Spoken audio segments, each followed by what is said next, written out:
All right, welcome in everybody to Smack Talk here on Sportskeeda's YouTube and Facebook channel. My name is Rick Ucchino. For those of you who are unfamiliar with myself, I am an official writer, YouTuber, and interviewer here for Sportskeeda. This is the second episode of Smack Talk, and we have a lot to get into tonight. We have a new challenger for Roman Reigns' Universal Championship, and it's one person that, honestly, nobody saw coming by the start of the night. They made a big swerve with Big E. Sasha and Bayley have finally split up, something that my co-host Tom Colohue never thought would happen. He never believed it was coming, but it is here now. He has to believe it now. That's my intro. That's what I get. That's what you get. Tom Colohue, the senior journalist here for Sportskeeda, joining me here as always here on Smack Talk. We appreciate the 72 people who are tuning in right now, 73 now, and we will be taking your comments and your questions throughout the entirety of the evening. Keep them coming because we'll answer them all night if we have to, Tom. This was another great episode of Friday Night SmackDown.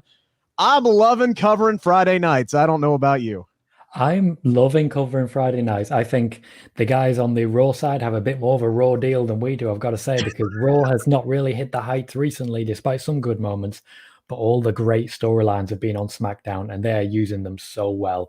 Yes, I didn't believe it would ever happen. I believe the critical mass has shot past as need be, but I did say I will believe it when I see it, because they've pushed it back and pushed it back. Well, I've seen it. The moment has come, and it is far from the only moment in a SmackDown that felt loaded, but also really streamlined. Yeah, it was very concise. It was very condensed. We were talking before we went on the air before the main event, and I'm like, okay, so we've seen no Fiend, we've seen no Strowman, we've seen no Alexa Bliss, and then they come back from commercial break, and boom, there's Bray Wyatt, and hey, there's a nice little segment with Alexa Bliss, and we will get into all of that throughout the night. Hi, Philip. Appreciate everybody who's saying hey. Appreciate everybody who's watching right now. Manny has sent in a question, and this is something we will definitely get to coming up here soon. If you missed it, what do they call that? A tease? They call it a trailer? Well, I don't know. Really, a vignette. They call it a vignette, but given the subject matter, I would definitely say tease is the right word. Yeah, we'll definitely get into who could possibly be in the heels in that mini trailer there.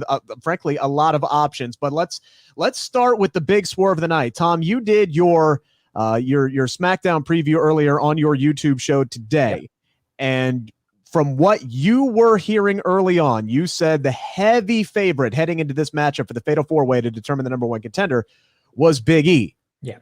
They made a massive swerve tonight. You said 80% Big E, 20% Matt Riddle. It turned out to be 0% for both of them, and now all of a sudden we have Jey Uso, who is getting a Universal Championship match, and I love it. I love it when they can surprise me, and they definitely surprised me, and this is something that makes sense. It definitely was a surprise. They teased it just before writing Big E out. It's a shame that they wrote Big E out the way they did, but it certainly opens a lot of options. It does make sense. It is exciting. It's something we have never seen before. And as we talked about even last week, they are essentially killing time a little bit with Roman. So we don't automatically want him to be crushing Big E and Matt Riddle along the way if there is still a push to come. Whereas Jey Uso, once Jimmy is back, will go straight back into the tag team. So this is a good way to use him. And undoubtedly, Roman Reigns has requested it as well. Yeah, while it doesn't seem like a great thing for Big E right now, I think this is ultimately going to be a great thing for Big E in the long run, because when they announced these competitors for the Universal Championship match, I thought they were all bad choices for very different reasons. Obviously, Baron Corbin, the dog food is just way too fresh in the memory. Don't need to see that anytime soon. Sheamus is a heel. Matt Riddle still a little green on SmackDown. I think it would be early for him. And then obviously, they've been pushing Big E, or at least they've been teasing this big singles push. He was clearly a red herring tonight. He was the obvious favorite, but going up against Roman Reigns this early, he would have been guaranteed to lose, and that would have been it. So this is going to be, I think, better for him in the long run, as now they can kind of prolong the thing with Sheamus for a little bit. They can kind of build a blood feud there, and we'll see what happens with Big E once, maybe WrestleMania season rolls around, or maybe it doesn't even wait that long. We'll see, because Survivor Series is going to throw a wrench into everything as it always does. Absolutely. As so, the draft will throw a wrench into everything. I think it's way too early to be thinking, oh, this will be the WrestleMania match, this will be the WrestleMania match, because we don't know how we're going to look when we get to the day. On the actual day, we may still get Baron Corbin and Roman Reigns. It might be fresh and exciting. There are so many things they can do in that time. So while I think a lot of people are excited about Big E right now, a lot of people are choosing to ignore other people who it could be. We could see Roman Reigns, Daniel Bryan. We could see a massive combination of potential names. I think this was an interesting way to keep options open for Big E. We'll have to see going forwards what they do choose to do with him, because it may be that the match with Roman would have been the best thing that happened to him. Yes, that is a fair point. I was talking with a buddy of mine earlier today who is a huge New Day fan. He's a huge Big E fan, and he was basically saying, look, yeah, he will lose. He would lose at Clash of Champions, but that would be his big moment, because if those two put on a banger of a match, like many people thought that they were capable of doing, and you get the fan support really behind you, and Big E, maybe he loses not in a clean manner. Maybe, it's close. There's some shady endings there that WWE loves to do. They leave the door open for Big E. So that would have been a very good, I hate to say the word audition, because we're talking about a guy who's been here for 10 freaking years now, but it would have been a great audition match for Big E in the main event scene. It would have been. And even though you say audition like it's a bad thing, when it comes to the main event, you have to prove you belong there. That's why we didn't see Braun Strowman tonight. He had his audition. His first championship reign was his audition. I would say he passed with flying colors, but now it's time for other people to step up and step in. I would say this is definitely Jey Uso's audition, but there is no intention for Jey Uso to be in this long term. Whereas with Big E, I don't know if there is an expectation of having him here long term. The push has been very, very well received. We'll have to see. It depends what the plans are. It depends what happens in the draft. Literally anything can change at any point, as we saw tonight, and as we saw from many of the rumors we've heard on Raw as well. Yeah, Roger chiming in with a question. No retribution at Payback. And again, tonight, do you guys think that they will build to Survivor Series being all from NXT for the NXT versus SmackDown versus Raw? Well, it's been heavily reported, and Tom, maybe you can chime in on this, that retribution is going to be on Raw only from now on, for as little sense as that makes for a group that's supposed to be all about chaos and mayhem. Apparently, they're very controlled chaos and mayhem, and they only work on Monday nights. Well, I think we worked this out. I mean, the wonder of Retribution is that they have really helped the show run smoothly. When the match between Seth Rollins and Murphy and the Mysterios was threatening to run over and we would have had Raw go too long, they stepped in, they made sure that didn't happen. When they needed the ring taking down on SmackDown and they needed to hurry it along so everyone could go home, they took a chainsaw and they took the ring down nice and quick. They made sure Michael Cole could get home to his family nice and quick. And then when it came to a commercial break at the beginning of a show, they made sure that they had that commercial break when it was expected to be. Retribution have been incredibly useful. They have already become a Deus Ex Machina, and they are already in that wonderful position whereby it looks like when they are finally unmasked, most casual viewers will have no idea who any of them are. Well, like Roger says, that's an interesting point of them being all from NXT and kind of using this as sort of like an invasion angle for Survivor Series, which, as you have reported, is going to be NXT versus Raw versus SmackDown again this year. Yeah, I think it'd be an interesting way to do it, but I think it would be sacrificing the Raw team, because you say Retribution, they're all from NXT, but they are definitely on Raw, which means that we would have Raw versus NXT, so it would be Retribution versus NXT. We do know most of the people who've been rumored and most of the people who've been confirmed. For example, on Raw this past week, it was Mia Yim and Mercedes Martinez who got the most attention. They are from NXT, but we don't know for certain who the final names are going to be. All right, we got some more questions rolling in. Manish, I hope I'm saying that correctly. He wants to know where Dana Brooke is. That is a very good question. She has joined a long list of SmackDown female superstars who have been MIA in recent weeks, including Lacey Evans, including Carmella. We did get a Carmella reference this evening from Paul Heyman, which I don't think Corey Graves appreciated too terribly much, but yeah, maybe Tom, maybe she's the one in the mink in the high heels. I guess we'll have to wait and find out on that one. It's not impossible, but at the moment, she, like many of the people in the women's division, and especially on SmackDown right now, people in the sort of lower card, including like Chad Gable, for example, creative hiatus. They have nothing for them. You knew what I was going to say before I even said it. So what you're saying is that Chad Gable's options with creatives, it's kind of a short list right now. Is that Oh man. Good stuff. By the way, guys, yes, I'm not ignoring all the comments. I know a lot of people want to talk about Sasha Banks and Bayley. I promise we will get to it. But I think still the big story tonight is Roman Reigns and Jey Uso. We've talked about Jey Uso and how that makes sense. Can we just focus a little bit on what we saw out of Roman Reigns tonight? Because to open the show, and you and I, we both saw it. We both saw it. That wasn't Roman Reigns as we know him standing there. That was Brock Lesnar as we know him standing there. It was just Roman Reigns playing the part. The mannerisms, the facial expressions, perfect. Exactly. I did mention that he was going to be taking on this role just with more title defenses than previous. When it comes to Roman Reigns, he doesn't need Paul Heyman. He can do all the talking. He doesn't need to be supported. And yet he has chosen to have Paul Heyman there. This is a partnership that he wants. And you've already seen the tease and dissension that they had when it came to Jey Uso and Paul Heyman's involvement in that. We will talk about that a bit more in future. But essentially, what it paints a picture of is that Roman Reigns is the top guy in the company. We all know that. We all know that he is the one, as it were. When people say to me, oh, this new push will mean he can finally become the top guy and become a John Cena. No, he's long overdone and surpassed John Cena.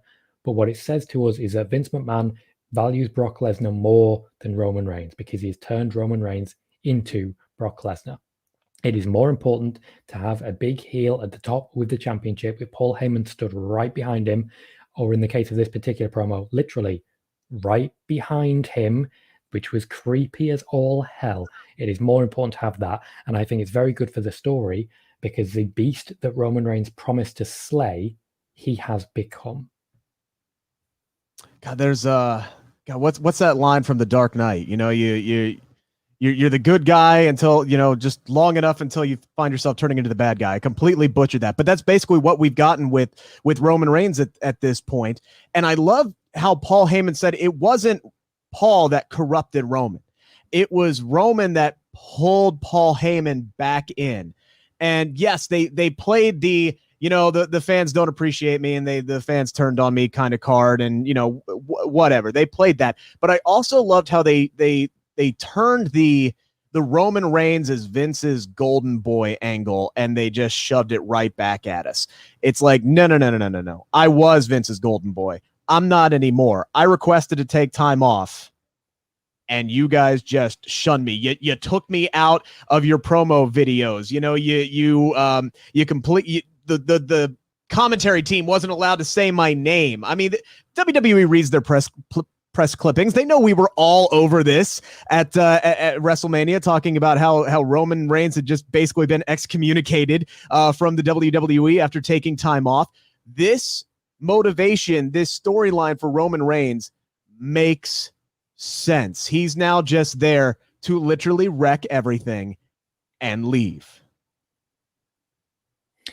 As Matthew Sirocki has pointed out, the quote is, you either die a hero or live long enough to become a villain. Thank you. Here we are. Roman Reigns has in fact become the villain. It's opened so many options, so many possibilities, and there are so many different ways he can take this now. With Paul Heyman there, Paul Heyman will very much lead the charge. He will say, this is who Roman Reigns is now. He will speak for Roman. And I would say Roman will be the one in the ring getting things done. But we've already seen that Roman Reigns will be in the ring getting things done when it suits him. Very Brock Lesnar.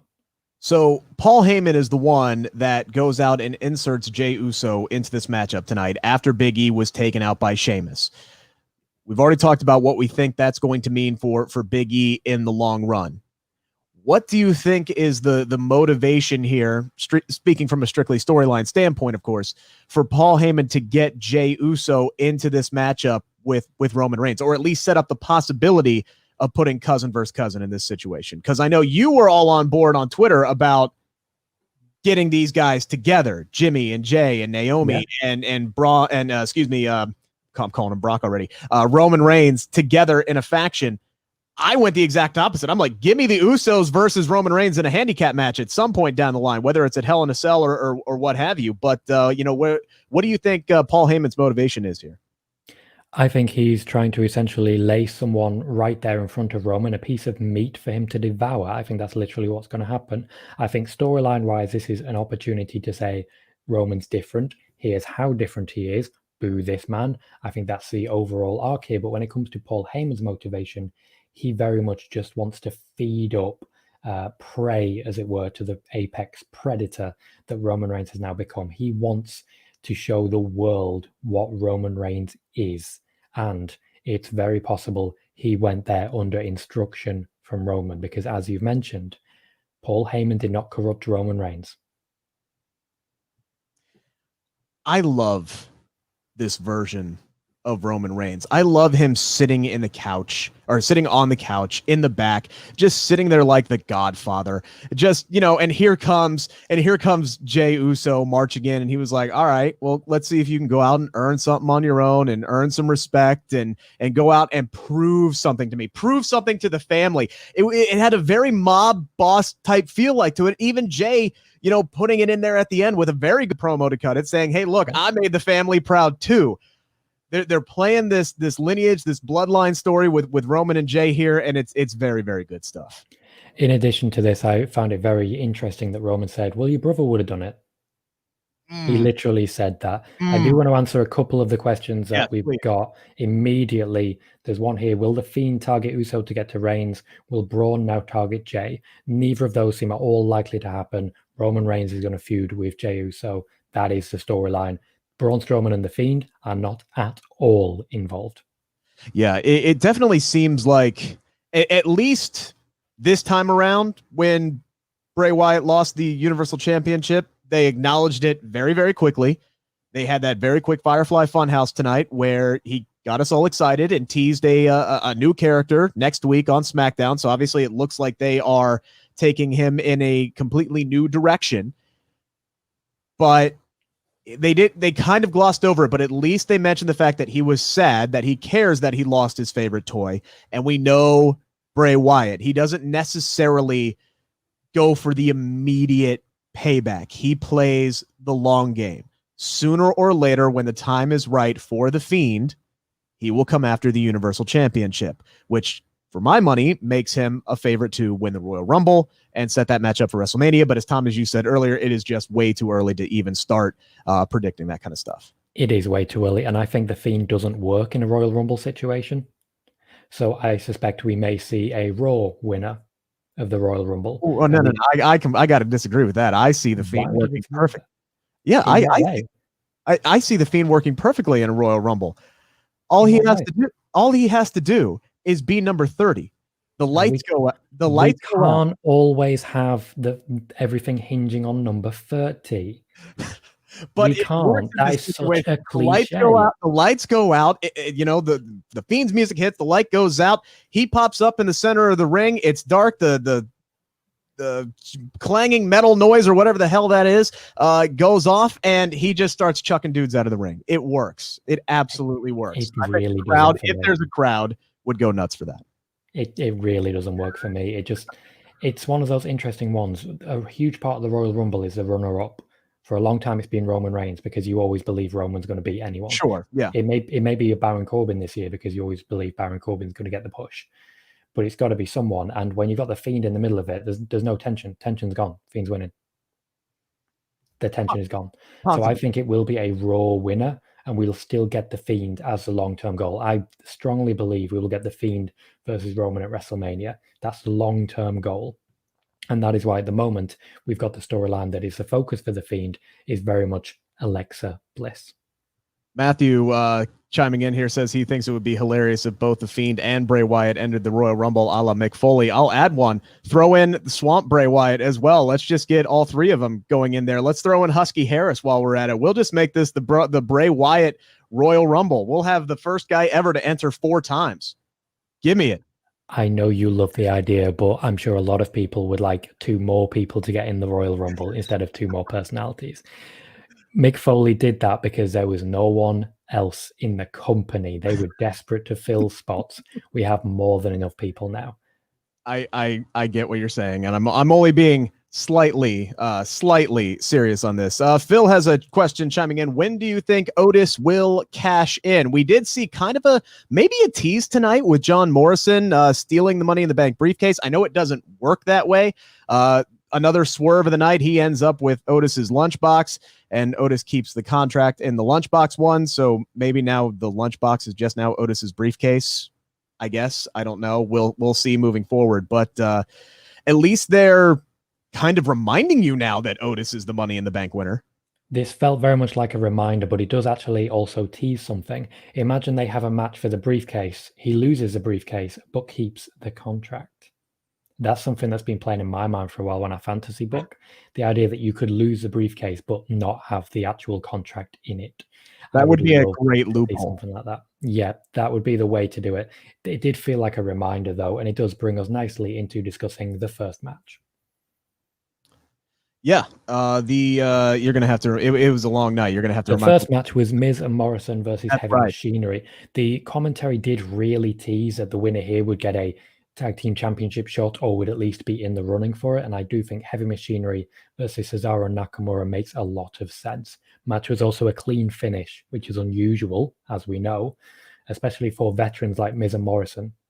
They wanted to put over Heavy Machinery. We got a lot of offense from Tucker, really showed what he can do as well, because I do feel sometimes they forget that he's even in the company.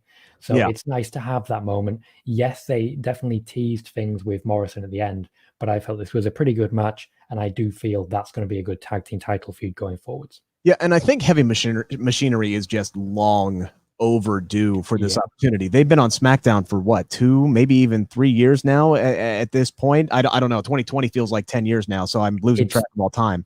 It's nearly 2. They came up at the same time as Nikki Cross and EC3 and all that did. Okay, fair enough. So that's right. Now I'm remembering that. So they've come up, and I think they may have had like 1 or 2 opportunities to tag titles, but they've never really been serious contenders. And even when, Otis was at the height of his popularity earlier this year, it, like you said, they kind of just forgot about Tucker. It wasn't about Heavy Machinery anymore. It was all about Otis. It was all about Mandy Rose and Dolph Ziggler and Sonya Deville. And they did a nice job early on, weaving those storylines together, and that helped get Otis over. But now Tucker's back. I don't think Otis is going to be cashing in that Money in the Bank contract anytime soon, to answer Philip's question, because if he does, he's just going to lose it. It's got to be a slow play for Otis at this point. If anybody has any hopes of him actually walking away with that championship, it's got to be a massive slow burn. I think they got to really build up his momentum again. I do feel he's very, very unlikely to actually win it. I have felt for a while that Tucker is likely to accidentally distract him and prevent him from doing so. But I think especially with no crowd, there's just no interest in making that happen. Quickly, before we move on, I do want to say thank you to the 163 people who have given us a like or a love so far. We still have 93 people here. Thank you for joining us. And please do remember to click those. It really helps our numbers, helps drive people to these streams, helps us grow, and it helps our bosses be very happy after the show. So please do remember that.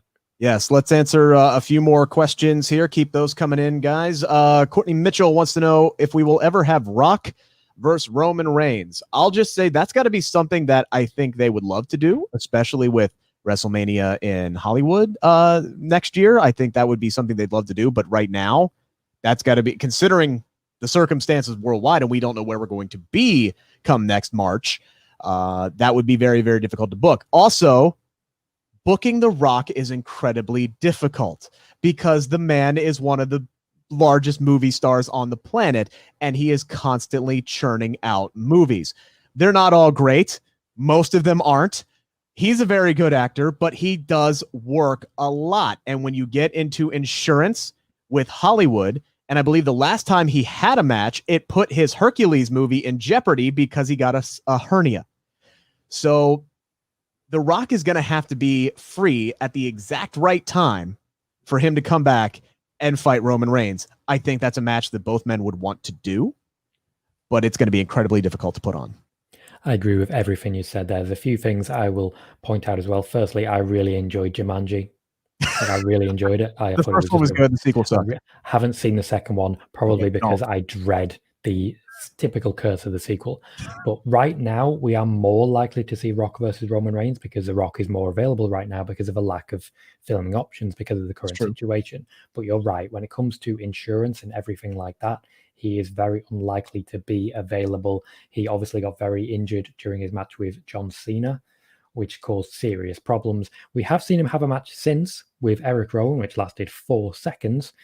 And even that, he apparently didn't come away unscathed. So hopefully, going forwards, he will be available. I know, as you say, everyone wants to see the match. The fans want it. The Rock wants it. Roman Reigns wants it. The WWE would make so much money from it, but it might have to not be a WrestleMania. Yeah, and here's the other thing you got to remember about this. Think back to the Last Ride documentary. It isn't like The Rock can just pull up at the arena the day of the show and say, yep, I'm in the ring. Let's go. Let's have a wrestling match. The guy's in great shape. No doubt about it. But every year he's away, it's like Kurt Angle. Kurt Angle took time off from actually wrestling, and he talked about this. He got stiffer. He just couldn't move the way that he wanted to do in the ring. Look, the Rock's not a spring chicken anymore. He's not in ring shape, so he's going to have to train a lot for that matchup to do the one and done and get in and get out. So that's a lot of time that the guy's going to have to take out of his schedule to do any kind of match, whether it's at WrestleMania or not. All very true, apart from the fact that The Rock is very much still a spring chicken, and he will be when he is 90 and can barely walk. All right, fair enough. Another question coming in from Philip here. We appreciate him, Philip. Keep him coming. What do we think about Shayna and Nia as the women's tag team champions? Now, we've talked ad nauseum about Roman Reigns and all the men tonight, but this show tonight was definitely about the women as well.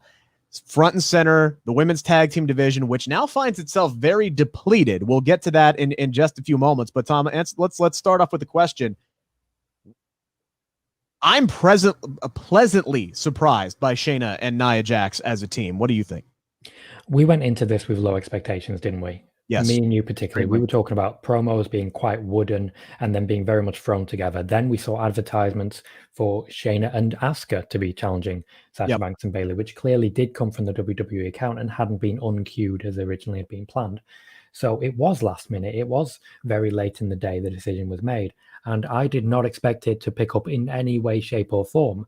Well, here we are.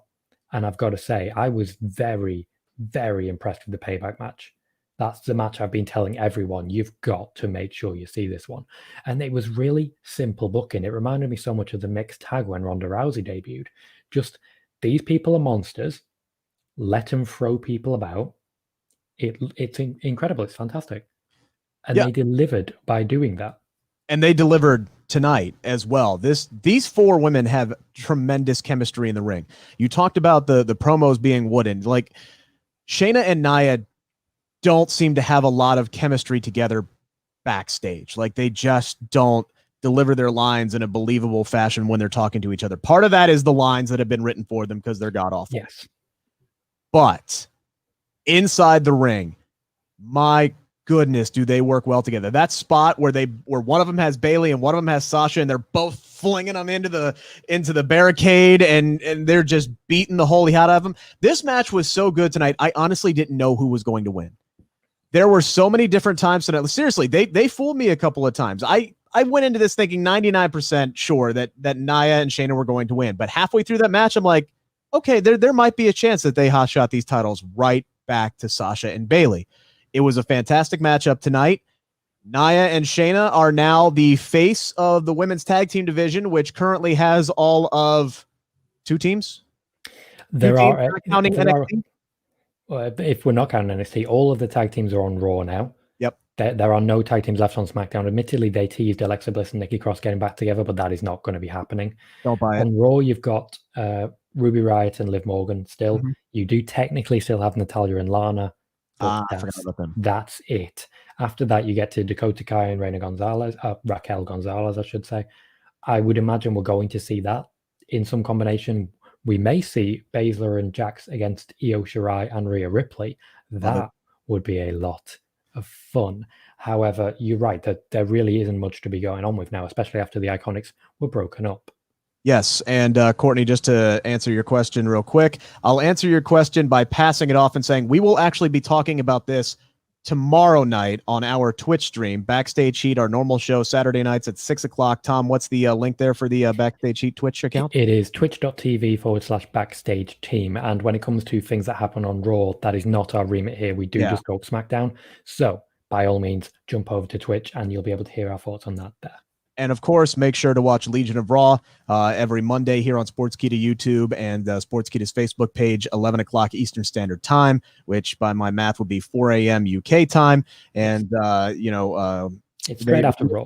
Yeah, right after Raw, they will cover anything and everything Raw. So make sure to watch them as well, because we want that show to be successful, just like we want this show to be successful. So we appreciate everybody who's watching, all 228 people who have commented and liked and loved this, and all 84 people who are still with us now 31 minutes into the show. So make sure, Courtney, to join us tomorrow night at 6 o'clock Eastern Standard Time, and we will be talking ad nauseum about the Iconics being no more. The reason why we were talking about Shayna and Nia is because they have the golden tickets now. They can now be on any show that they want to be, which the way that the women's tag team division is now set up, I hope we see them a lot more on Wednesdays, Tuesdays, Thursdays, whatever night that NXT is going to be on. Completely agree. I think they're going to be exactly the position that Sasha Banks and Bayley were in, where they are on every show they possibly can. They will be popping ratings in NXT. We will get Dakota Kai and Raquel Gonzalez involved in some capacity. We may see Tegan Nox and Shotzi Blackheart involved in some capacity, because why not? Why not? There is no reason not to do it. However, there are definite question marks now about SmackDown, because why would they come to SmackDown when there's no tag teams? That said, we could still see Nia Jax challenging Bayley. We could still see Shayna challenging Bayley. There are options there, because obviously Sasha Banks has established that you can challenge for the other title while being a tag team title holder. Yes, absolutely. And Bayley is going to need a new opponent, because I don't think Sasha Banks is going to be back anytime soon. So let's get into the elephant in the room, which is what many people have been waiting to happen for years now. Years. They have been teasing this. It has, Tom, as you talked about last week, it has not been very subtle in recent weeks. They have been, they did a sleight, kind of a sleight of hand, because they gave us so much. Well, it's going to be Sasha. It's going to be Sasha. She's eyeing that championship. It's going to be Sasha. Oh no, it's actually Bayley who's going to take out Sasha after the tag team title match tonight. I got to be honest, the timing just felt a little off. Like I feel like, and maybe it's because it's been so long that I just wasn't expecting it to be on a random Friday in September. I was expecting something like the end of SummerSlam, like we had with Becky Lynch and Charlotte Flair. But no, here it is. Sasha hurts her knee. They don't win the tag team championships, and Bayley beats the ever-loving crap out of her, and Sasha leaves on a stretcher. Your reaction to the breakup, that you wouldn't believe it until you saw it? Well, now you've seen it, so what do you think, Tom? But have I seen it? Because we've seen this before. We've seen Bayley attack Sasha Banks and have her leave on a stretcher before. We've seen Sasha Banks attack Bayley and knock her off the side of an elimination chamber before. We've seen every possible incarnation of this before. So no, I still don't entirely believe the match is coming, and I will believe it when I see it. A large part of this is, admittedly, we have a draft coming. We may see Sasha Banks swap insides before they can actually make this happen. But in addition to this, what I will say, and this is what I'm excited about, it looks like for once Sasha Banks and Bayley was a backup option when something else fell through, because the plan was very much for Mandy Rose to be coming after that SmackDown Women's Championship. That was very much the plan. It looks like that has changed given the situation that has happened there. And I have no issue with that, because it's led us to something that's been brewing for a long time. I don't know if that's certain that they have simply jumped to this as a next step. I don't know if we're not going to see Mandy Rose still challenging for the championship.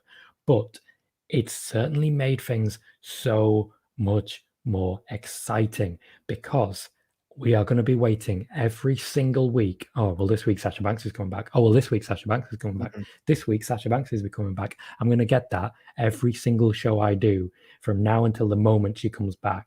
Oh, good. So it's the summer of 2019 all over again. All over.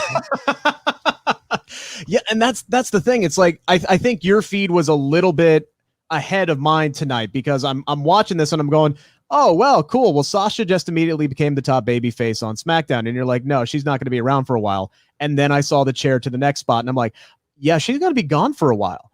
And you tweeted out earlier, which, by the way, you can follow him on Twitter at Colohue. You can follow me as well at Ucchino, name spelled out right there. It's just as you see it. Please feel free to follow us on Twitter. I'm on a mission to catch up to Tom as far as Twitter followers. He is ahead of me tenfold.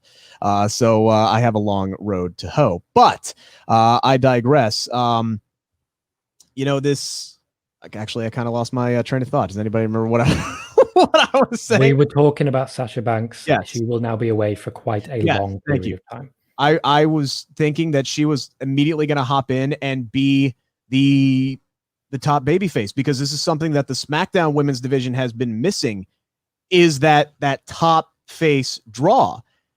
And with Bayley being the one staying heel and turning on Sasha Banks, who everybody has been giving, fantastic reviews for, and we've been loving watching both of them work, and we've been rooting for them, even though they've been heels. This now makes perfect sense that Sasha Banks comes in and becomes the top babyface. But now it's, well, when is she going to come back?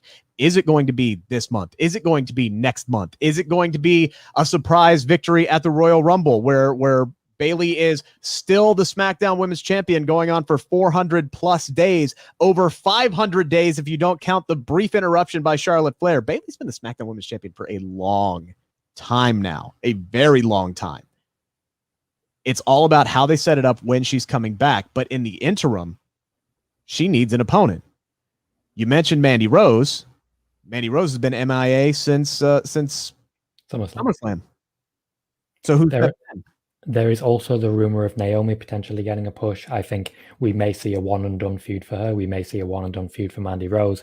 And I think everyone's favorite woman for the Royal Rumble now is going to be Sasha Banks. But I also think it's worth pointing out that so far in Hell in a Cell, Sasha Banks has faced Charlotte Flair, Becky Lynch. I think that would be a very intense feud, fitting of being inside Hell in a Cell, and she could very much complete the set. Now, she lost both of those matches, right? I know she lost to Becky. She lost to Charlotte inside Hell in a Cell, did she not? That was one of her failed title defenses. She did. Yes. So maybe. She wouldn't go through a table. That's right. I do remember that. They kept trying to put her through a table, but she's so slight, she just would not go through. All right. So maybe they do the trifecta here, and Sasha goes over, and she finally wins that matchup, wins her first SmackDown Women's Championship, and then she can have it for a very, very long time and finally successfully defend that sucker, because she is too good to be 0-5 in women's title defenses. And she also deserves to win a match at WrestleMania, because she's too good to never have won a WrestleMania match as well. I'm wondering why did she maybe possibly request some time off? Is this something that's strictly storyline that they're just trying to build things up? Obviously, Tom, you're the insider. You'll have to do some digging on that one at some point. I don't know. I don't know why. They have been working like every show for the last 3 months. So maybe this is just, hey, I need a couple weeks off here. It would be pure speculation on my part. I'm also not a big fan of the term insider. I'm not there in the trenches with anyone. I'm not doing the work that they are doing. I get told what I get told, and I wouldn't chase this one. I really wouldn't. When it comes to Sasha, if she wants some time off, she can get some time off. Yep. One of my first big stories on Sportskeeda that really broke, as it were, is pointing out that Sasha Banks was, when she did have time off, it was a mental health break. It wasn't out of the ordinary, and Vince McMahon was very supportive, which at the time made major headlines, because basically what I was saying was, yeah, leave her alone. Just leave her alone. If you go back and read the article, I literally implore people, just leave the woman alone. Mm-hmm. She'll come back when she comes back, and that's what will happen here. We will start hearing soon about when she'll come back. We'll hear lots of rumors, I'm sure, but I'm excited for the day whenever it comes. Yeah. In the meantime, everybody's going to be wondering the question, who's going to be next? Craig is asking Tessa Blanchard or Ronda Rousey next for Bayley. I would highly doubt either one of those. Tessa Blanchard is still a free agent. I know that the WWE was reportedly kicking the tires on Tessa Blanchard. I would be stunned if they've come to any kind of a deal there. And frankly, I don't think we're going to see Ronda Rousey back, if ever, until the fans are back. Yeah, neither of them are currently under WWE contract. Tessa Blanchard, if she has been offered a contract by WWE, they will not announce it at the moment because they are trying to be open about the fact that they are saving money. That's why Rey Mysterio's contract has not been announced. That's why Brock Lesnar's contract has been allowed to lapse. Once we have fans back, once the pandemic is cleared, we will hear about a new contract for Rey Mysterio. We will hear about a new contract for Brock Lesnar. And we may or may not hear about Tessa Blanchard, but Ronda Rousey's contract was only for 12 months. She hasn't been seen since. And if her contract was for 3 years, like other people have been reporting, man, I would love to work 1 year and then take 2 full years off under contract. Give me that kind of money. Pay me not to work. That is the American dream right there. So looking forward now in the near future until Sasha Banks comes back, I think we have a couple of options. I think Naomi obviously is front and center. There have been the reports that she's due in line for some kind of a push. The WWE listening to the internet. Hashtag Naomi deserves better, which she absolutely does based off of her booking in 2020. I don't think she'll win the SmackDown Women's Championship, but just being in a feud with Bayley makes sense. She is, until Sasha Banks comes back, I believe the top babyface on SmackDown right now in the women's division. I don't know what Alexa Bliss is anymore, to be completely honest with you, but Naomi is the top babyface on SmackDown. It would make sense for her to come in and just do the good guy thing, saying, hey, I don't like what you did. That's disrespectful. She did, by the way, in an interview, I forget who it was with. Maybe it was Alex McCarthy with Talk Sport, talked up how Sasha Banks is the best women's wrestler in the company right now. You could turn that into a storyline standpoint and have her go in there and defend Sasha Banks because she truly respects Sasha Banks. That could be something that Naomi, at least in character, would do. I think you don't need to have an automatic story start. I don't think in character she would defend Sasha Banks at this point. I know a lot of times this has happened, like Ronda Rousey when she challenged Sasha Banks at the 2019 Royal Rumble. It was because she's a great wrestler. Well, if she's a heel, you're still not supposed to like her. Doesn't matter what it is. I feel you could easily start a storyline much easier. You could just have Naomi walking out and say, look, I want a shot. It doesn't need to be about anyone else. You don't need to share the screen time, as it were. You could just have Naomi trying to stand up for herself, and I think it's about time that she did. In kayfabe, I know that in reality she's been worthy of this shot for a long time, but having her step up to Bayley would be a big moment, and I think at this point you need someone to step up to Bayley because she has dominated SmackDown for a year and a half. Easily. A year and a half. Because she had the SmackDown Women's Championship for over 100 days. Then she lost it to Charlotte for 4 days. Yep. For 4 days, which was integral. It was the catalyst for her heel turn. And now she has had the Women's Championship for almost a solid year on top of that. So you're talking about easily some 400, maybe 480 days, if my memory's correct, out of 484, something like that. I'll look it up after the show, see how close I am. But I think another person, if it's not Naomi, if they don't want to do the, oh, well, yeah, we could push her, but she's going to lose, and then people are going to be mad that she lost, which it's the internet. You know that's going to happen. Yeah.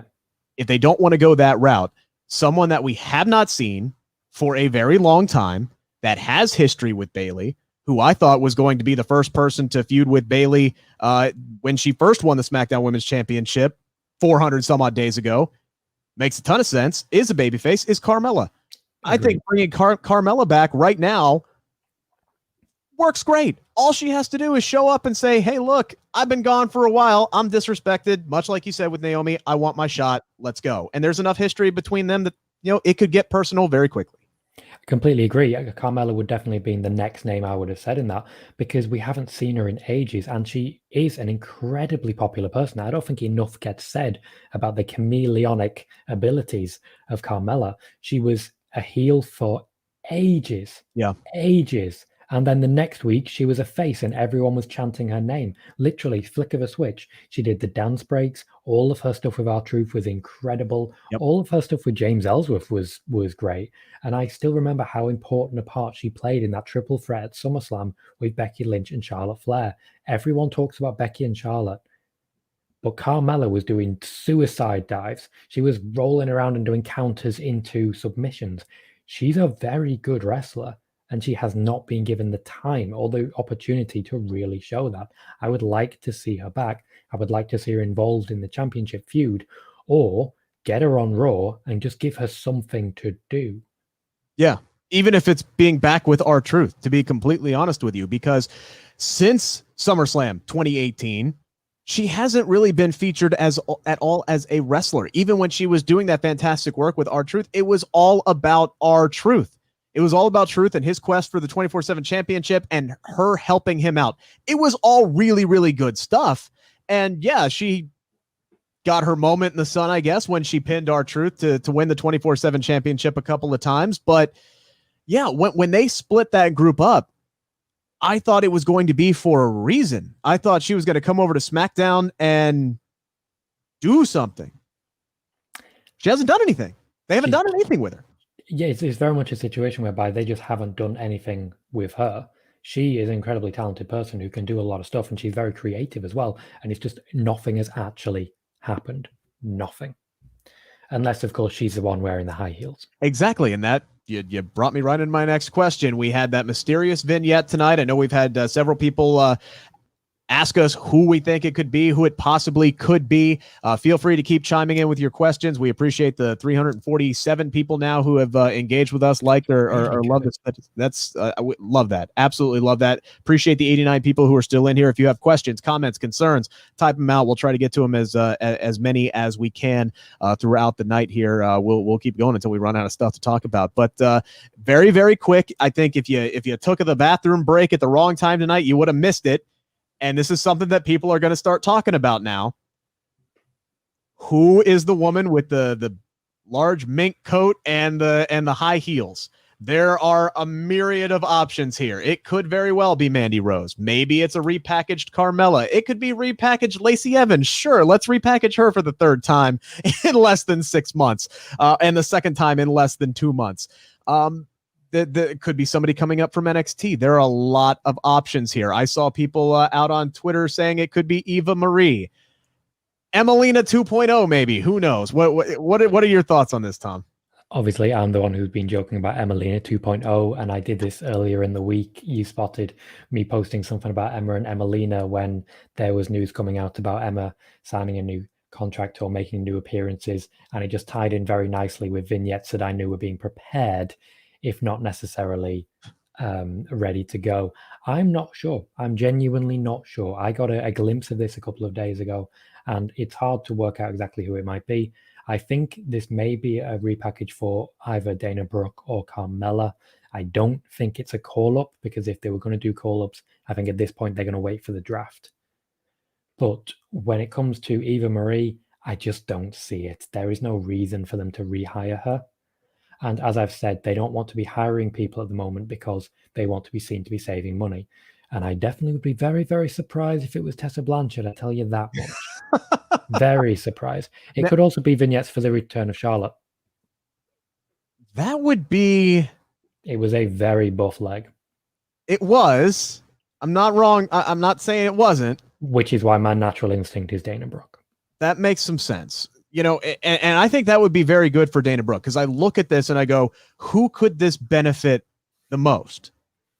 Dana Brooke jumps out because, you know, as somebody asked earlier on in the chat, you know, where has Dana Brooke been? What has Dana Brooke been up to? Dana Brooke has been up to very Dana Brooke things. She got a very minor push heading into Money in the Bank where she beat Naomi, got into the matchup, and then looked like an absolute joke at Money in the Bank. Let's not forget her climbing up onto the conference table and pulling down the wrong Money in the Bank. And then she couldn't find the roof. And then she slipped and fell in water, hit her butt, and never made it to the roof. She looked like a fool in that match. They did no favors whatsoever. You want to talk about a burial? That was a burial. That was. They really did a dirty there. One quick comment to jump up on. Greg Backlund says, could it be Chelsea Green? What do you reckon, Rick? See, and this was the other point I was going to bring up. You said about the draft. You know, it wouldn't be a call-up unless it's the draft. Well, who says that these vignettes don't run up all the way until the draft? That's a very good comment. And she gets drafted to either Raw or SmackDown. We'll see if these vignettes start running on the other programs. Right now, it's only 2 SmackDown. So it very well could be Chelsea Green or anybody else in the NXT locker room that might be getting a call up, and then we just see them appear on draft day when they actually get drafted. I think Chelsea Green is a very good a good idea. The only thing I will say is the longer this goes on, the more likely it does become an Emelina 2.0 situation. We do not want to see that happen to another talented superstar. I think it's already started. I think that's the intention of the vignette. Vince has been trying to get this type of character over for a while. He's been trying to find the right person to do it. Emma was not the right person to do it. Eva Marie might have been the right person to do it, but Alexa Bliss was the right person to do it. God, could it be Alexa Bliss? No, but she would have been the right person to do it. She's got a very different storyline at the moment. Yeah, so let's roll into that, shall we? So we get a little bit of Bray Wyatt tonight. He teases a new character on the Firefly Funhouse, and then all of a sudden we get a quick backstage segment with Alexa Bliss and Nikki Cross, where Alexa is apologizing, and she quickly accepts Nikki Cross for saying, I mean, she really didn't even give Nikki a chance to really say anything. She just gave her a massive hug. But did everybody notice? Did everybody notice the man who is stalking behind? You are a really creepy guy sometimes. I just want you to know that. Did everybody notice who was in the background? You've had that on your desk just waiting for this moment. I made sure to block my camera before we went on the air, before I went and I grabbed that. Wow. We all saw Rambling Rabbit in the background. So to me, that makes me believe. That makes me believe that this Alexa Bliss and Bray Wyatt storyline is really going to start ramping up here soon. We saw her with more dreadlocks in her hair tonight. This is going to be, I think, an evolutionary thing where every week more and more and more she is changing her appearance until she is full-blown like Firefly Funhouse character. But is she the Firefly Funhouse character for next week? I suspect she may be trying to make good with Nikki Cross because she wants to bring Nikki Cross with her. I think the new Firefly Funhouse character will be Nikki Cross, but I don't think they're going to succeed in bringing her in immediately. I think we'll see a little bit of a feud here, which will be a way of keeping the storyline in the public eye without making it all about Bray Wyatt, who, of course, may not be in the ring for a while now because he's not always in the ring. And I like that about Bray Wyatt. It's very different to what happens with Brock Lesnar. Very different, and I like that. So I think Alexa Bliss, as we've spoken about in so many different places, is entranced by the Fiend. Yeah. She wants him to want her, and that's why she's changing. That's why she's looking more like Abby the Witch. That's why she will become a pseudo Sister Abigail. She'll never be Sister Abigail, but she'll try and emulate Sister Abigail. And I think she wants Nikki Cross with her. I think if there is going to be any sort of Firefly faction, it will be a lonely Alexa Bliss who's taking the lead. And, Philip, and I appreciate comments. Everybody's entitled to their opinion. He loves Alexa Bliss, not with this storyline. I get that and Tom, you and I, we've had differences on Fiend storylines before. We were on the battle lines were drawn in the sand on the swamp fight and the Firefly Funhouse match. I've generally been on board with Bray Wyatt, as anybody can tell. I mean, I'm on board with Bray Wyatt for sure. But I don't know how you can't enjoy what we're seeing out of Alexa Bliss with this, just because for the sheer fact that this could go so many different ways. And I love it. I absolutely love it when wrestlers and characters find a way to do something different, to evolve, to change it up. We've seen now Alexa Bliss in pretty much this same role that she has been in since she started wrestling again. She and Nikki Cross have been doing this thing for well over a year now. They had their run, 2-time women's tag team champions. They're changing it up. They're trying something different. And I'm in, man. I want to see how this is going to work out. I don't know how long it's going to go, but I do think at some point we're going to get at least an abbreviated coupling between Alexa Bliss and Bray Wyatt. Maybe, and this might be something, Tom, maybe she snuggles up to Bray Wyatt because what she really wants to do is get close to the Fiend.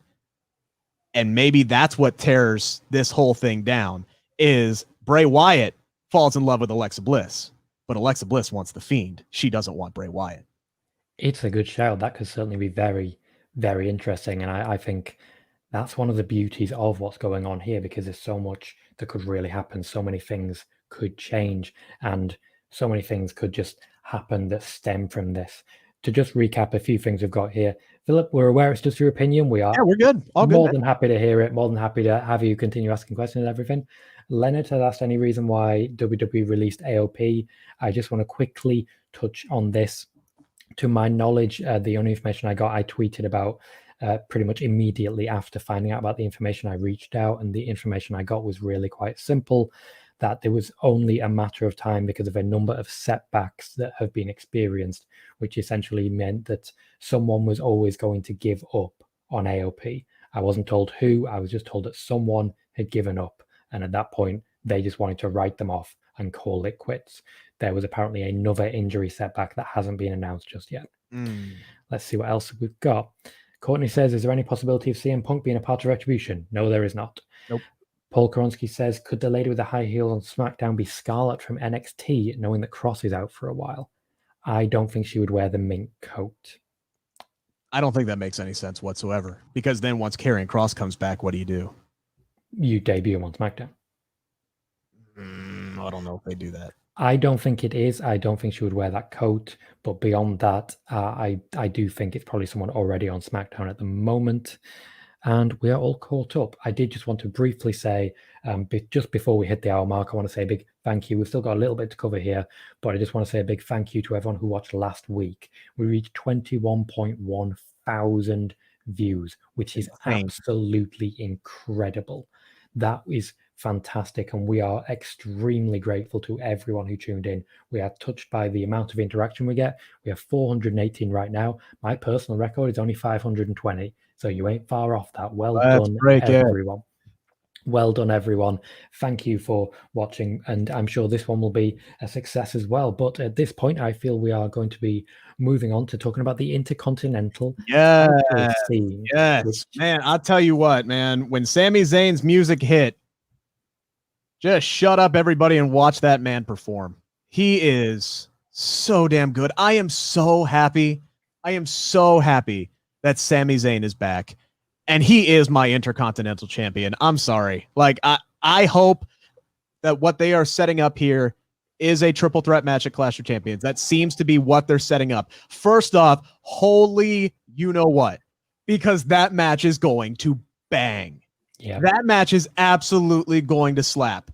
AJ Styles, Sami Zayn, by the way, which this matchup, if it happens, all right, if this happens, this needs to be Sami Zayn's return to just being a fantastic professional wrestler. Like, even when he won the Intercontinental Championship, he won that on the backs of Shinsuke Nakamura and Cesaro. And leading up to that, he was doing that cowardly heel stuff that I absolutely hate. Sami Zayn is cocky. He is confident. He knows he's a damn good wrestler. Just let him be that. And I want to see him win this matchup outright and claim the Intercontinental Championship that he never lost, Tom. I think that is what we're going to see as well. Yeah. It looks very much like they're building to the triple threat. I really liked that they were being so somber and talking about Sasha Banks is injured, Big E's injured. There's so much going on tonight, and we'll update you as soon as the party immediately begins. Yeah, thank you, Ozzy. Thank you, Philip, for noticing the sneezes there. I tried to hide them, but thank you. I also particularly like Ozzy saying "bliss you," which is at least thematic of the show we've been watching. So thank you, guys. But when it comes to this triple threat, you know it's going to be incredible. And it also takes a bit of expectation off of Jeff Hardy, who, my God, please don't jump onto anything particularly dangerous. But he will, and you know he will. Yeah, of course he will. We could have a great match with any combination of these three. And when you talk about cowardly heels, Sami Zayn jumped into the fight. Yeah, he did. He got involved. So did AJ Styles. Obviously, Jeff Hardy's a face here, but all three of them got involved. So hopefully we're moving away from that. And because it's a triple threat, anyone can win. I do feel Sami Zayn will win, retrieve the championship. I think that's why Jeff Hardy is the champion at current purely to hand it over. I think that's why his feud with Sheamus ended when it did, to rush into this. Well, now we're here, and I'm happy to be here. Now, here's my question. Because we have an overload of heels on SmackDown right now. What is the likelihood that, seeing as there are many people like myself who are happy, who want to cheer for Sami Zayn, who are happy that he is back on SmackDown, what's the possibility that ultimately maybe he gets a face push sometime soon here and goes back to the happy dancing Sami Zayn that we all love? It's possible. I would say even as a heel, he is the happy dancing Sami Zayn that we all love. It's just turned up a little more and you love it even more. But I feel he will be losing the championship pretty quickly to Matt Riddle. So I think if they're going to do that, it will be after the draft. And maybe, I found this very likely, maybe they're going to pair him back up with Kevin Owens. Okay, pair them up. Pair them up. No more fighting. I'm sorry. I know those two have great chemistry together, but I've seen it. It's happened way too much. It would be like another Batman reboot. I don't need to see it. You hear me, Robert Pattinson? I don't need to see it. All right. Team them up, put them in the tag team division. That's fine. I don't need to see that match again unless it's for the WWE Championship. Which is very possible at some point of happening. But I feel it's one of those whereby you could have them paired up, you could have them as a team, you could have them even not as a team and just working as managers to each other, or not at all and just be friends. But then every now and then, maybe in a King of the Ring tournament, let them go. Give them a match. End it on shaking hands. Even as heels, end it on shaking hands. Let them go every now and then, in a similar way to you see in New Japan when tag team partners end up in the G1 together. You can do that if they're good wrestlers and they can tell a good story. You don't need to have everyone hating each other. You don't. One-offs are absolutely fine. Then we're good. I don't need to see a 3-month, 4-month, even longer program between Sami Zayn and Kevin Owens. But do you really think that they are going to put the title back on Sami after Jeff Hardy just won it from AJ Styles, who literally just won it like a month and a half ago before that, just a hot shot it to Matt Riddle? Yes, I do. Because they didn't know when Sami Zayn was coming back, so they planned the storylines ahead of time without him. Matt Riddle becoming the champion was already planned at the time, and now there has been a bump in the road. They have a chance to unite the titles again, and I think they'll go straight back into where they were. I did want to highlight what Matthew Soroki said here. He said, turn John Morrison. If that gives me John Morrison versus AJ Styles, I am happy with that. If that gives me John Morrison versus Sami Zayn, I'm happy with that. I like that idea. I want to see John Morrison just put on great wrestling matches. Like the thing with The Miz. Yeah. The thing with The Miz, it has served its purpose, honestly. And look, we've had a myriad of tag teams break up over the last few weeks. I honestly think one more isn't going to hurt it, especially since maybe the New Day might be returning to the tag team division here very soon. Tom, I'm going to ask you about that here in just a few moments.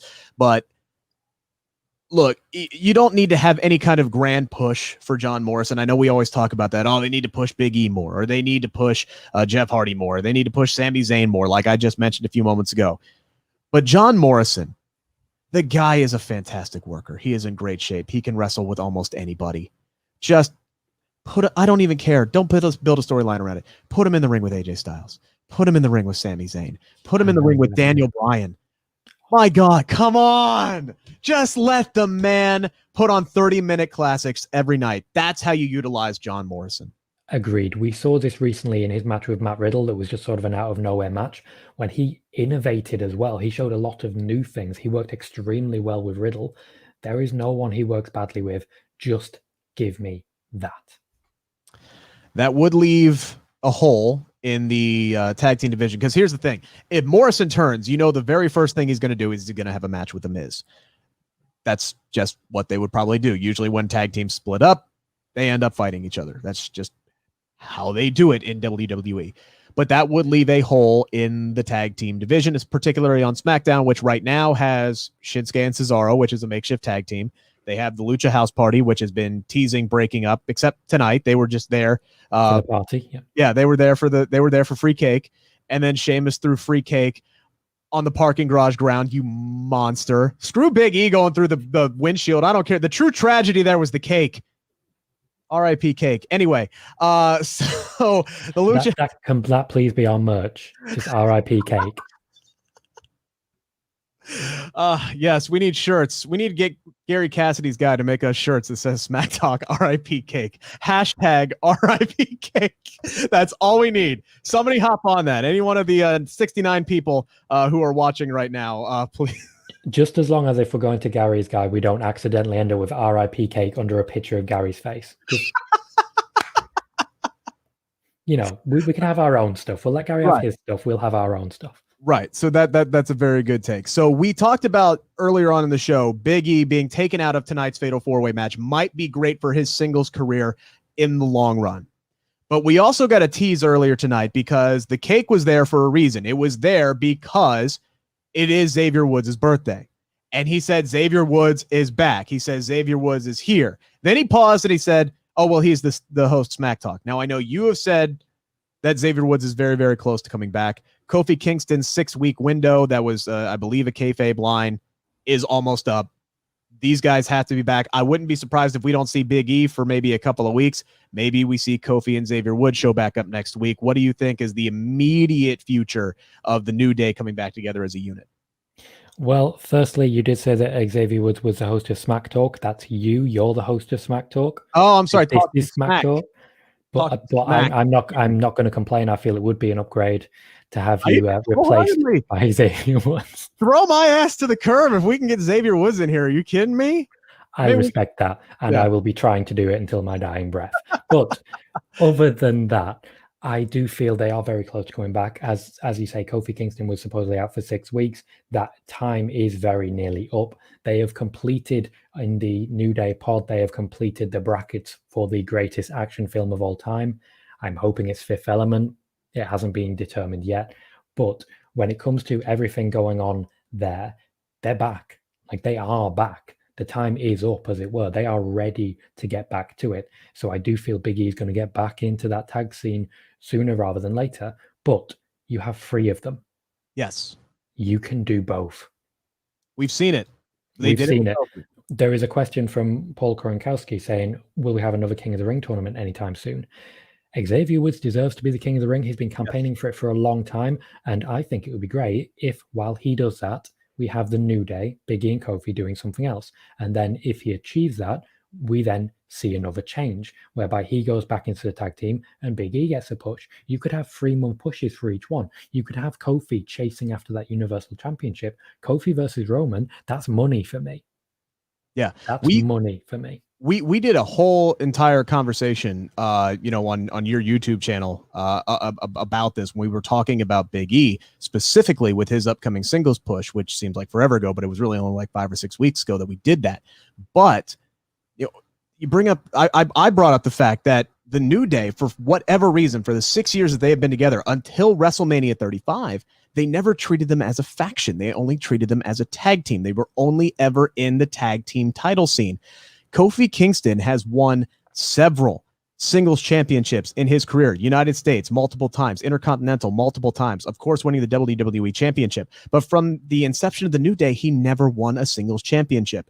Xavier Woods, to this day, still has not won a singles championship. And Big E's only singles title run came before the New Day as well. They never treated him as a faction. They always treated him as a tag team until Kofi won the WWE championship. And for a couple of months there, we had Kofi as the WWE champion. We had E and Woods as the tag team champions, and they were treated like a real faction. There is money there, and they can do that with any one of them. I would love to see Xavier Woods as the Intercontinental Champion while Big E is the Universal Champion.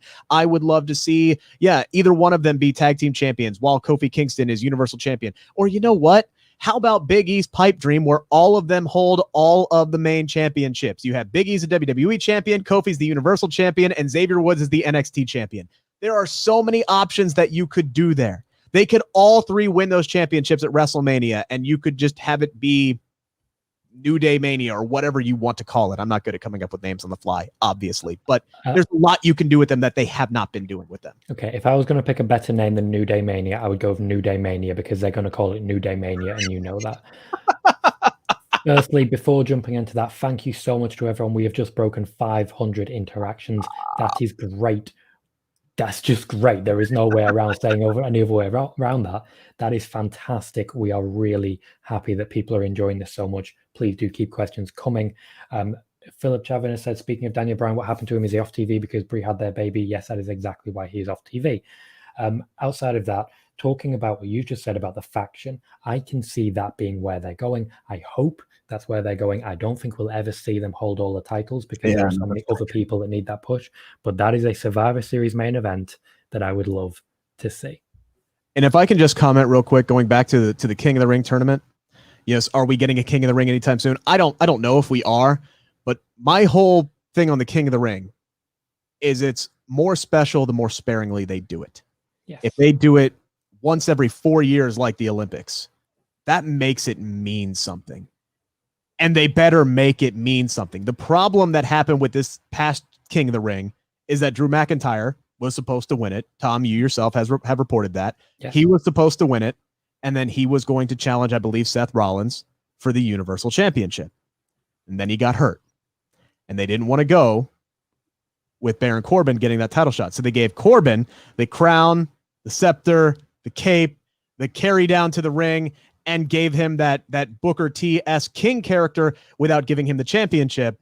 And then they decided to go with The Fiend. It's amazing the ripple effect that one injury can have on the company. It really is. And that was also part of the reason, of course, Seth Rollins would then turn heel, and that would affect Eric Rowan's run. And essentially, Drew McIntyre's injury is what meant that we got a spider in that cage. There's so many different things that can happen. I'm not against a King of the Ring happening every year if they do it right. Yes. There has to be a championship match at the end of it. That was the whole point. I'm not saying they need to win, but they have to get a championship match. They have to earn that SummerSlam main event. I think they should be doing that. It should be treated like the Royal Rumble. The Royal Rumble, yes, the winner gets a title shot at WrestleMania. Great. King of the Ring should happen in May or June or even July, and the winner gets a title shot at SummerSlam in August. That should be how they do it. One other thing that I think would be great is if they alternated it every 2 years. You have the King of the Ring every 2 years, and then on the off year, you have the Queen of the Ring tournament. I think that would be an incredible way for them to do it, to keep it fresh, to keep it changing every year. So if I'm not saying you got to start it this year, because obviously everything's going haywire, but next year, start off, announce the first ever Queen of the Ring tournament with the finals at Evolution 2, or maybe a pipe dream Evolution 3, and we'll see where we're going from there. But that's where I would go with that. I would still have it even with the Queen of the Ring main eventing SummerSlam. Fair.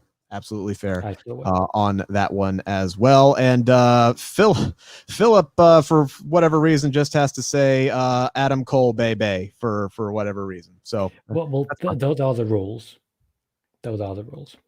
But at this point, I think we've covered most of the show, so we'll start wrapping up. If you have any more questions, please do make sure to drop them in now, because we may not have time to do them if we have to vanish anytime quickly soon. We still have 75 people here. We've had 528 interactions. Thank you so much for joining us. Yes, that is a new record for me, and that is before we have had anyone watching it on post in a catch-up. So thank you to everyone joining us. Rick is just essentially checking his notes, so I'm vamping a little bit. Yeah, I'm just trying to see if we've really missed anything. Man, we haven't. I don't feel this is a very compact SmackDown. It focused on a relatively small amount of stars. I believe we only had 3 matches in the whole thing, but they were long matches. The initial tag match between Miz and Morrison and Heavy Machinery, the women's tag match, and then the main event Fatal 4-Way. I believe that was it. We didn't see a singles match at all on this show that I can recall. So there were a few superstars that we did not see tonight. Specifically, Braun Strowman, I think, was the biggest one. And I'm still a little surprised that we have not seen any kind of Mandy Rose follow-up after the big match at SummerSlam, the loser leaves town match. Obviously, we know things are going on with Sonya. She'll return on her own time. That's great. But the fact that we haven't even seen Mandy Rose with Otis is really kind of stunning to me. Otis hasn't even mentioned her, I don't think. She may have also asked for some time off. And that's fair. That's absolutely fair. That is absolutely fair. She was also part of a horrendous ordeal and I wish her all the best, whatever she's decided to do. It may be we see her next week. It may be they were just trying to keep her away from what happened with Sasha Banks and Bayley. Who knows? She is missed. Much like Braun Strowman, I feel he was missed, but I still feel Big E versus Braun Strowman is in the works in some way. I think that's a really big level feud which can elevate Big E as much as anything and keep Braun Strowman in the public eye. What would you do with Braun Strowman? I honestly, I don't have a clue, because I'm looking at it's always a hard question to answer. What do you do with a guy once they leave the world title picture? I would say typically maybe it would be a good idea to keep him off television for a little bit, but he literally just did that while he was Universal Champion. He was off TV for a few weeks after the Swamp fight. Then he came back with he dropped the Among Men. Yeah, Among Men from his nickname. He lost all of his hair up top, still has it down here. That's fine. And now he's still one of your top heels. You need a big baby face to go up against him. And boy, do you need a big baby face to go up against Braun Strowman. Who's that guy on SmackDown? It almost has to be Big E. But after tonight's attack with Sheamus, that's a program that's going to be going on for a little bit. You don't just let some guy throw you through a car windshield and just say, oh, well, you got me, dude. You got me. That was a good one. Very true. But the thing is, at this point, the next pay-per-view is Clash of Champions. If they have every championship defended, as they intend to, that card is going for 5 or 6 hours. You're not going to have any non-title matches. So then it has to be pushed back to Hell in a Cell. But then how do you have room for, if we get Seth Rollins versus Murphy, how do you get room for all the top championships again? And including the fact that they're going to be in Hell in a Cell. Where is there time for Big E versus Sheamus, especially with tag team partners coming back? It looks like it's just going to be going on SmackDown. I'm not necessarily against that. But I do feel when you look at SmackDown at the moment, it is extremely streamlined. They are working hard on making sure, okay, this division, and this division is represented. Nothing else. That's why you had the Sheamus and Big E and the Corbin and Matt Riddle feuds both involved in the actual title picture briefly, but they had to tag everyone together. It's why last week you had Big E and Sheamus, that feud, involved in the Miz and Morrison and Heavy Machinery feud. You had to put them together because you don't have time.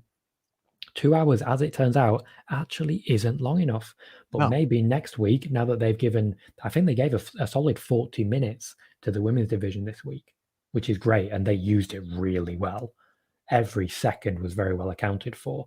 I think they used that extremely well. And then going forwards, we may see a bit more people and a bit more time used in that regard. Yeah. Matthew up here asking, would Kofi and Woods come back next week to go after Sheamus? If they're both back and they're both healthy, and I don't know if Woods has been 100% cleared to come back, but maybe he's cleared to do a little bit. Yeah, I think that absolutely makes a lot of sense. They wouldn't bring up Xavier Woods' name on television in that kind of capacity, saying, hey, he's back. He's the host of Talking Smack. This is Smack Talk. Got it right that time. If he wasn't going to be back soon. So I think it's there, and that makes a lot of sense. Like I said earlier, I wouldn't be surprised if Big E isn't back for a while, and maybe they can find a way to kind of fuse all these storylines together. Look, Clash of Champions, like you said, every championship is going to be defended. That's a lot of championships. That is 3 tag team title matches on one card. That's insane. And then you have the Universal, the WWE, the Intercontinental, the United States, and probably 84 24/7 championship matches. And the Raw and SmackDown Women's Championships. Yeah, exactly. So you have 3 tag team titles. You have there's a lot. There's 10 matches. Yeah, 10 matches right there. Maybe you shoehorn a lot of this together and you get your pre-show match to where maybe you have Xavier and Kofi teaming up with Matt Riddle against Baron Corbin, Sheamus, and maybe Braun Strowman coming back and he gets involved in some way, some form. Those 6 men battle it out, and then Big E can return after Clash of Champions. Maybe that's a way to kind of get everything and progress everything forward. It could work. I disagree when it comes to the idea that Woods would only be mentioned if he is coming back. I do feel that WWE do a lot of this. It's why The Miz mentions Miz and Mrs. in the ring. It's why they brought Shawn Michaels back to advertise a cowboy movie he was doing. But I do feel bringing Kofi back and having him get some revenge on Sheamus for a couple of weeks is a good way of doing it before Big E then returns and gets proper revenge, as it were. All right, Tom. I think we have covered everything. Is there any other comments? I keep seeing Daniel Bryan's name being brought up a lot. Don't know when he's going to come back. He had me going for a minute earlier on Twitter. You know, he put out that tweet about SmackDown saying, I wonder what's going to happen for the main event. And then Big E gets taken out. And I know I sent you a message. I'm like, damn it, it's going to be Daniel Bryan, isn't it? I was very pleasantly surprised that it wasn't Daniel Bryan, that they took a completely different angle and went with Jey Uso and gave me something different, which I loved. When are you expecting Daniel Bryan to come back and to be an in-ring competitor? I know there's a lot of reports that he's being heavily involved with the creative team and he has been doing some stuff from home. When do you think we see him actually back inside Thunderdome? Planning for him has already started. So he's essentially, when he went away, they gave him a period of creative hiatus. Planning has already started as to how to bring him back, but at the moment there is no clear date as to when he will return. All right, fair enough. Anything else that you want to tease? I know you have a big article that's getting ready to come out. Well, I guess this morning, depending on where you are, but still technically tomorrow morning for me here in the States. Once I have got some sleep, I will be providing a bit more information about the news that came out recently about an edict from the WWE talking about third parties and the WWE superstars' relationship to them. There is quite a lot of information there will be, but one of the lines that I was given, and I'm paraphrasing here because I can't remember the exact quote and I don't want to drop into my DMs and just read through everything, was essentially saying that at this point, we are very close to seeing open warfare between the WWE and one of their top stars. That's an article you want to read, folks. I will, before we head off, say that if you have enjoyed this and you want more of it, covering a lot more areas, we will be doing an all-out preview tomorrow at twitch.tv/backstage team. That will be myself and Rick. And hopefully, if we can sort it out, our colleague Stephanie Chase, if you are aware of her. If not, please do check her out at Stephanie M. Chase on Twitter. And here's a big tease for this one. We will be discussing the bombshell comment made by AEW President Tony Khan this week, where he said, Double or Nothing kicked the crap out of WrestleMania this year. Very interesting comment. I'm sure there are some people out there who agree with him. We will be talking about that. Again, please feel free to follow us on Twitter. Tom at Colohue. Make sure he'll tweet out his article tomorrow about the third-party streaming services and things like that between WWE superstars and the new order. He'll have all that out tomorrow there. I do write my stuff and interview people for Sportskeeda as well, so you can keep tabs on all my wonderful stuff by following me on Twitter at Rick Ucchino, spelled out as you see on there. Again, I'm in the process of trying to catch Tom, but I have a very long way to go. So I would appreciate all 587 of you people who engaged tonight to give me the old follow on Twitter. That would be great. Tom, this has been a blast tonight, man. Almost got 90 minutes again. If the WWE is making it very easy for us to do this show, this has been back-to-back 2 home run episodes of SmackDown. They are firing on all cylinders right now, and we could not have picked a better time to launch this program. Very true. They are firing on all cylinders, and I think a special shout out to everyone who has watched and has supplied us with questions and things, very much helping us along. And we hope you join us next week as well. Same time, same people, and probably a lot of the same topics as well.